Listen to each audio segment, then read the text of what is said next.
Are you an educator who wants to save time in the classroom and use technology to help make your job a little bit easier? Then watch for my 4 tips and a few extras that will make that possible. Hello, and welcome to Band Directors Anonymous. Although I guess you might say this is Educators Anonymous because these tips apply to all teachers everywhere.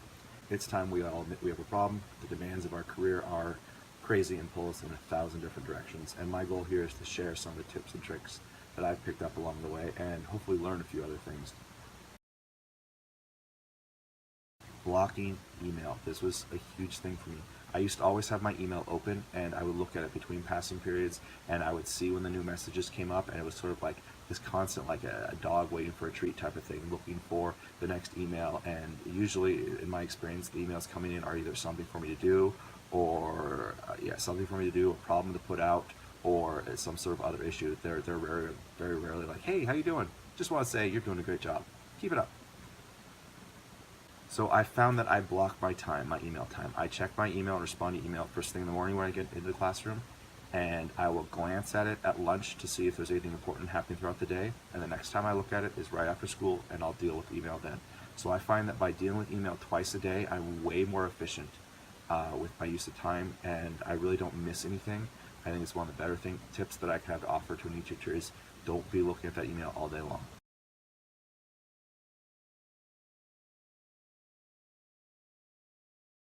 Another thing I do, and it took me a while to figure this out as well, is on my phone I have many inboxes and emails, and when I go home on Friday, I click my work email off. Now I don't do this if we have an event or I expect kids there at 6 a.m. for a field show or a trip or something like that, but if I know there's no event for the weekend, I'm turning that off because it took me many incidents of the following situation for me to realize that this was best for what little mental health I have left, you might say.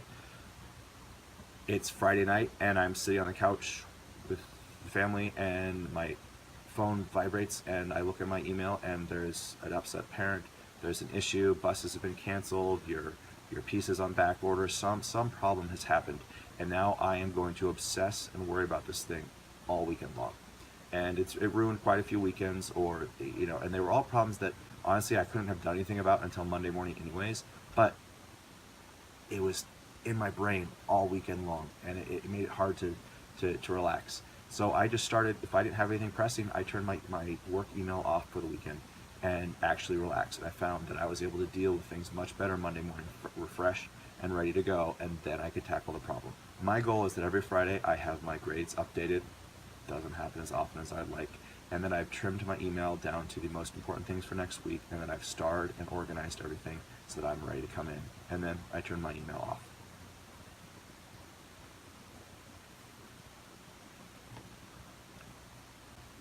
The green arrow, that's what a bookmark normally looks like with the full title of the web page.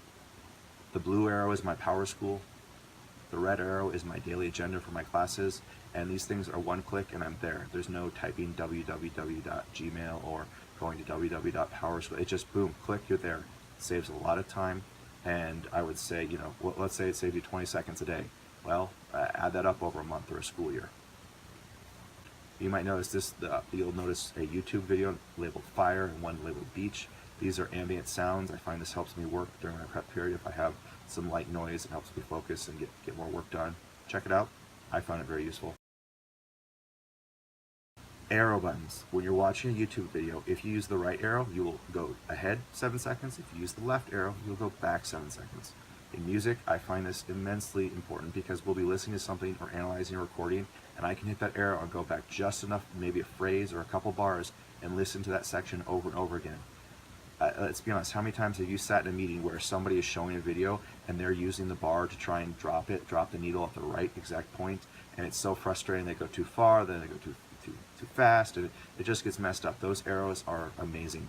And if you're watching this on your phone, try it right now if you're on your phone. If you double tap the right or left of my screen, either side here, you will skip ahead a couple seconds. I think it's 10 seconds, depending on how many times you tap. You can tap 4 or 5 times and go a minute, and it's way easier than trying to get your phone right up there, your finger on the phone. Video speed. This has to be my favorite tip that has saved me so much time. Every YouTube video, there's a gear icon. Hit it here, and you can change the speed of this video or any video you're watching. For band directors, it's obvious, slowing down music to listen to it or play it in class, or having drummers trying to pick up a lick or a figure from a pop chart and trying to figure out how that fill is played, or a jazz chart, and you can slow it down to 50% speed or 75% speed, is an immensely useful educational tool. But I find it even more useful to speed up the video. I now listen to all my videos on 1.5 speed, which means they're going 50% faster than normal, and I don't notice any difference. What I notice is that I can now watch 90 minutes worth of content in an hour, in 60 minutes. So I'm saving 30 minutes every hour. And sometimes, depending on the video I'm watching and whatever I'm trying to learn or follow along with, sometimes I can go up to 2 times and I don't notice, I don't drop anything. In a worst case scenario, I hit the back bar once and have to re-catch something, and it saved me so much time. And let's be honest, there are a lot of administrators and stuff who are starting to do video conference like staff meetings and information rollouts.